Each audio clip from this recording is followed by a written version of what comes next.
पुण्यात्माओं, नीरू नीमा का कोई संतान नहीं थी और परमात्मा उन्हें संतान नहीं देना चाहते थे कि ये समस्या और बढ़ जाएगी। नहीं तो उनको क्या देर लगे संतान देने में, वो तो ढेर ला दें, हाथ जुड़वा दें, इतनी संतान दे दें। तो परमात्मा ने उनको संतान नहीं दी, स्वयं ही संतान रूप में वहां लहर तारा तालाब में कमल के फूल पर प्रकट हो गए, एक नवजात शिशु का रूप धारण करके।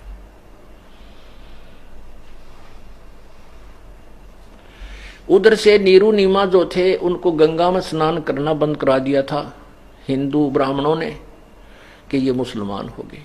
उधर जो लहर तारा जो तालाब था वो गंगा के जल से, गंगा की पटड़ी जैसे पशु पशु पानी पूनी पीने जाते थे, वो कटा हुआ घाट बन जाता था, वो पटड़ी कट जाती थी।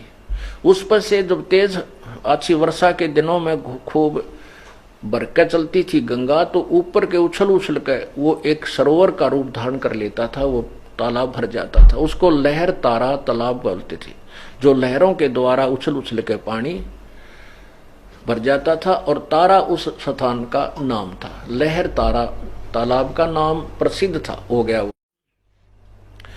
तो नीरू नीमा भले ही मुसलमान बना दिए गए थे, 5 वक्त वो जैसे भी ऐसे करते थे, तो वो भगवान शिव को नहीं भूल पाए थे, क्योंकि उन कई वर्षों से भगवान शिव की साधना में वो लीन थे।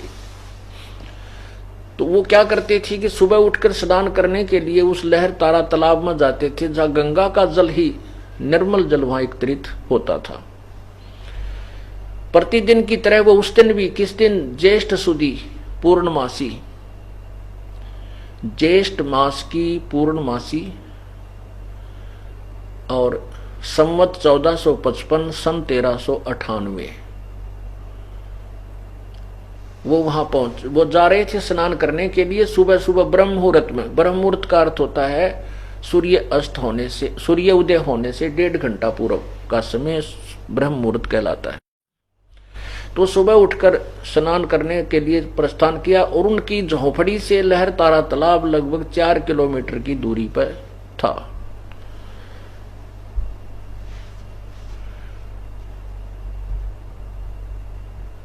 लहर तारा अब भी विद्यमान है, ये दास और बहुत से हमारे साथ संगत उसको देख कर आए हैं।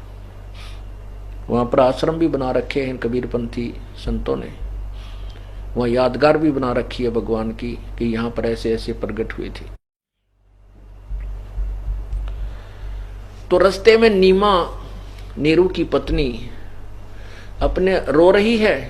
एक प्रेरणा है उसके मन में, कते करे करावे साइया मन में लहर उठा, दादू सिर जीव का वो आप बगल हो जा।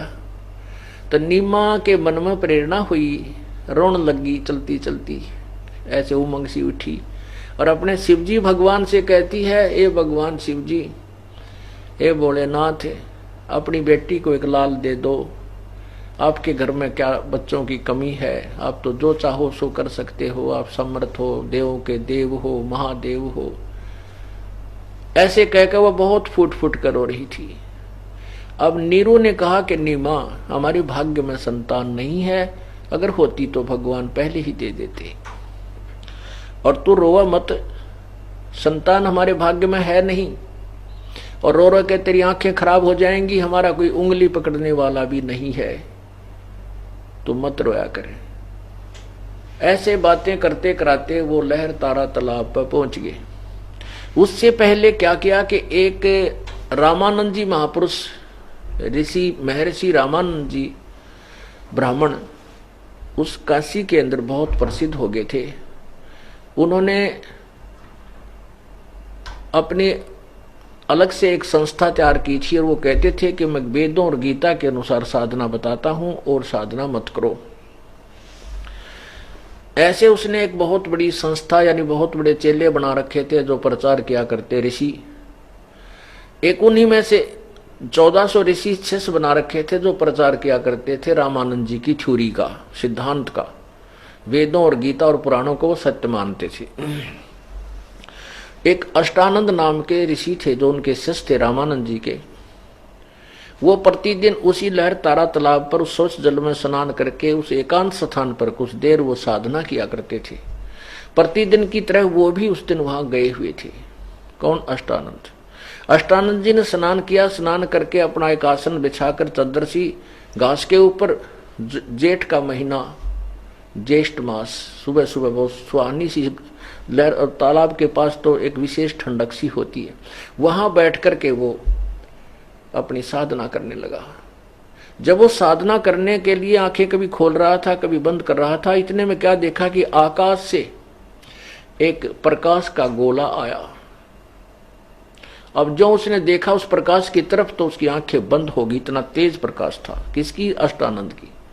जब उसकी आंखें बंद हुई, जैसे हम सूर्य की तरफ देखते हैं एकदम, फिर आंखें बंद करते हैं तो सूर्य का वैसे तो प्रकाश दिखाई देता सूर्य, लेकिन वो जब आंखें बंद करते हैं वो चमका लगता आंखों में, तो केवल सूर्य का गोल आकार दिखाई देता है। ऐसे जब उसने वो प्रकाश का देखा, प्रकाश को नहीं देख सका, उसने गोला सा नजर आया, आंखें बंद की, होगी उसकी आंखें बंद होते उसने क्या देखा कि उसमें नवजात शिशु का रूप है। आंखों में अंदर एक बच्चे की शक्ल, बच्चे का आकार का वो प्रकाश, उस बच्चे के ऊपर वो प्रकाश था, सूर्य के ऊपर प्रकाश होता है तो अंदर से उसका अलग रूप दिखता है।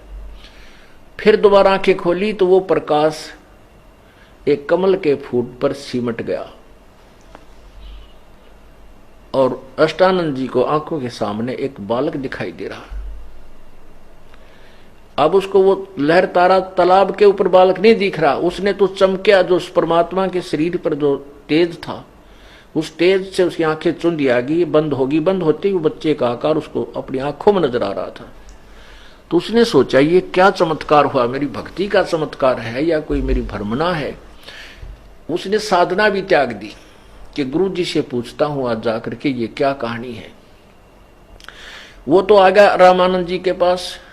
रामानंद जी से पूछा कि हे गुरुदेव, आज मैंने ऐसे ऐसे साधना समय में एक प्रकाश देखा, उस प्रकाश को जो मेरी आंखें नहीं सेंस कर सकी तो उसमें एक बालक रूप दिखाई दिया जो मैंने आंखें बंद की, और फिर वो प्रकाश लहर तारा तालाब के पता नहीं किस कोने में खत्म सा होता दिखा मुझे।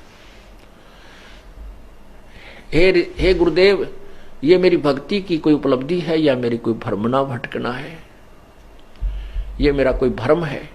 रामानंद जी ने कहा कि ये न तो तेरी उपलब्धि कोई भक्ति की है न तेरा भ्रम है। ये ऐसा क्यों होता है कि जब ऊपर के लोकों से कोई अवतार उत्पन्न होते, प्रकट होते हैं, उस समय ये ऐसा करिश्मा होता है, ऐसे लक्षण तब होते हैं। और कोई ऊपर के लोक से कोई अवतार, कोई अच्छा परम सिद्ध पुरुष आया है और किसी माँ के पेट में, गर्भ में वो वास करेगा और उत्पन्न होगा, अपनी कोई भक्ति साधना सिद्धि लेकर आया है या कुछ काम करेगा। अब इन ऋषि महर्षियों को इतना ही ज्ञान था कि मां के बिना कोई भी उत्पन्न नहीं हो सकता, लेकिन परमात्मा सभी माओं के, बहन बेटियों को भी उत्पन्न करने वाला, सबका मालिक, सबका पिता, वो किसी माँ से जन्म नहीं लेता। कबीर भगवान, बाकी सभी देवी देवता जितने वो माँ से उत्पन्न हुए हैं तकरीबन। उधर से नीरू नीमा वहां पहुंच गए तालाब पर। पहले नीरू ने स्नान किया, ना नीमा ने स्नान किया। स्नान करके वो बाहर आई। नीरू स्नान करने के लिए तालाब में प्रवेश कर गया। नीमा ने फिर थोड़ी देर के बाद क्या हुआ कि अपना जो कपड़ा शरीर पर लपेट के वो स्नान किया था उसको धोने के लिए वो पुनः जब उस तालाब के सरोवर के किनारे पर गई, तब तक ये रोशनी भी सूर्य की कुछ होने लगी थी, यानी प्रकाश सा होने लग गया था। और सुबह का प्रकाश शीघ्र हो जाता है। जब वो स्नान करके आई तब तक तो इतना अंधेरा सा था। जब वो दोबारा 10-20 मिनट में कपड़ा धोने के लिए वापस गई और नीरू अपने से पानी छड़क छड़क कर नहा रहा था और इतने पानी में सरोवर में प्रवेश था, यानी छाती तक पानी में प्रवेश था लगभग। और ऐसे स्नान कर रहा था, डूब की गोते लगा कर ऊपर आ रहा था। अब नीमा उस कपड़े को धोने के लिए पुनर्किनारे पर पहुंची तो सामने क्या देखा कि परमात्मा ने नवजात शिशु रूप बना रखा था। एक पैर के अंगूठे को मुख में देकर चूस रहे थे और दूसरे को ऐसे हिला रहे थे पैर को। अब नीमा ने वो हिलता हुआ पैर देखा तो जाना कि कोई सर्प है, कोई सर्प है और ये ऐसे करता हुआ अपने फन को हिला रहा है और कहीं मेरे पति को ना डस ले। इस दृष्टिकोण से, इस डर से उसने ध्यान से देखा तो क्या देखती है कि वो सर्प नहीं है, वो तो एक नवजात शिशु कमल के फूल पर लेटा हुआ है। अब नीमा ने जोर जोर से कहा कि देखियो जी, देखियो जी, देखना भगत जी, सामने कमल के फूल पर बच्चा है, उसको उठाइयो, बालक को उठाना, बालक को, डूबेगा डूबेगा। अब नीरू ने सोचा या नीमा तो कति बावड़ी होगी बच्चा के मुंह में। अब वो ऐसे स्नान करता करता कहता है, नीमा तेरे को मैंने बहुत बार कहा है, तू पागल हो चुकी है, तुझे अब जल में भी बच्चे दिखने लगे, अब तुझे सरोवर में भी बालक दिखाई देने लगे, तू दिखा मेंटल होएगी। वो कहती है नहीं जी मैं सच कहती हूँ, देखो देखो देखो वो सामने बच्चा डूब गया। अब उसने सोचा भी इसकी आवाज में बहुत कसक है, देखते लो या कहाँ बच्चा बता रही है। तो उसने ऐसे संकेत किया, जिधर वो संकेत कर रही थी हाथ का उसी तरफ उसने ध्यान से देखा। नीरू ने सचमुच एक बालक कमल के फूल पर था। अब जो उससे थोड़ी सी दूरी पर था, अब उस नीरू ने आव देखा ना ताव देखा, वो कमल का फूल ही तोड़ लिया, कमल के फूल समेत बच्चे को उठा लिया और नीमा को थमा दिया। अब नीमा लेगी उसने, सीने से लगावे, कदे उसके मुंह न चूमे, माथे न चूमे और सो शुक्र मनावे अपने शिव शंकर भगवान का। हे भगवान, आपने बड़ी सुनी, आपकी दासी की बड़ी सुनी, आज ही आपसे हृदय से पुकार करी थी, आज ही आपने मुझे अनमोल लाल दे दिया। ऐसे वो खुशी मना रही है।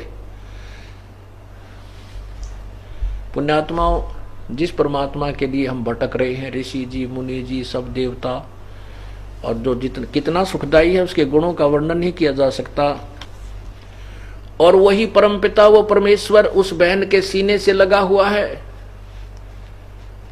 अब जो सुख उस मालिक के स्पर्श से, उस मालिक के प्यार में उस बेटी, उस बहन नीमा को हुआ होगा, वो तो वही बता सकती है कि जैसे गूंगा गुड़ ने खा के न्यू न्यू कर सके, वो बता नहीं सकता, वो न्यू करता है। तो ऐसे उस परम पिता के नाम लेने तो हमारे रोंग खड़े हो जाते हैं, रोंगटे खड़े हो जाते हैं उसके प्यार में। और उस परमात्मा को उस बहन ने सीने से लगाकर पुत्रवत प्यार किया, उसको जो आनंद आया होगा उसका कोई वर्णन नहीं किया जा सकता। अब कुछ देर के बाद नीरू के मन में प्रेरणा आई, काल प्रेरणा।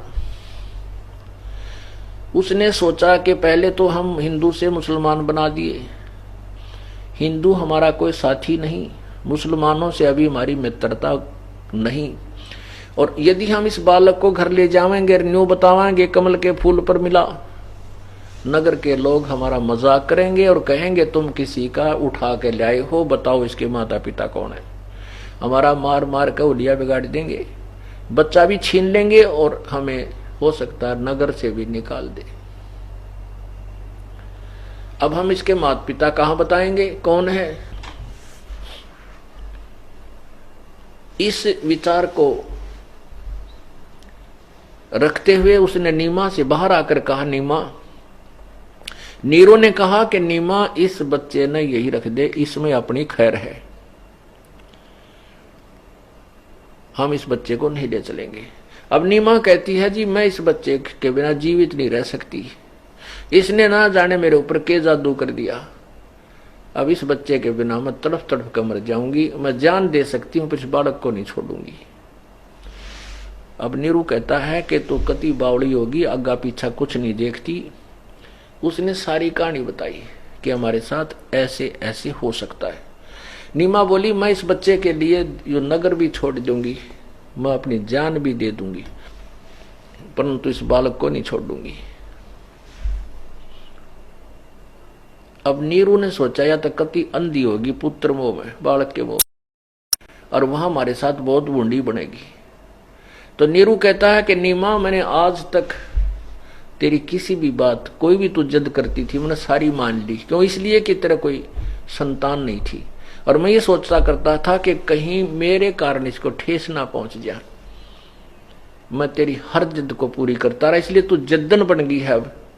अब हट छोड़ दे, नहीं आज तेरे मैं थप्पड़ मार दूंगा। आज तक मैंने तेरे को कोई शब्द भी अप नहीं कहा है, लेकिन आज तू हद से बाहर हो गई है। ऐसे कह के कहने लगा, इसने धर देना मैं तेरे थप्पड़ मारूं। ऐसा उसने रोते हुए ने ऐसे अपने पत्नी की तरफ पहली बार जिंदगी में हाथ किया था। उसी समय कबीर परमात्मा जो उस बहन की गोदी में थे बोले कि नीरू तू मत मार इसको, तुम्हें कोई कुछ नहीं कहेगा, मैं तुम्हारे लिए आया हूं। अब वो छोटा सा बालक बोल रहा है, वो डर गया कि ये ना जाने कोई फरिश्ता है, बेरानी इसमें कोई भूत बोल रहा है, कोई पत्थर है। वो डर गया।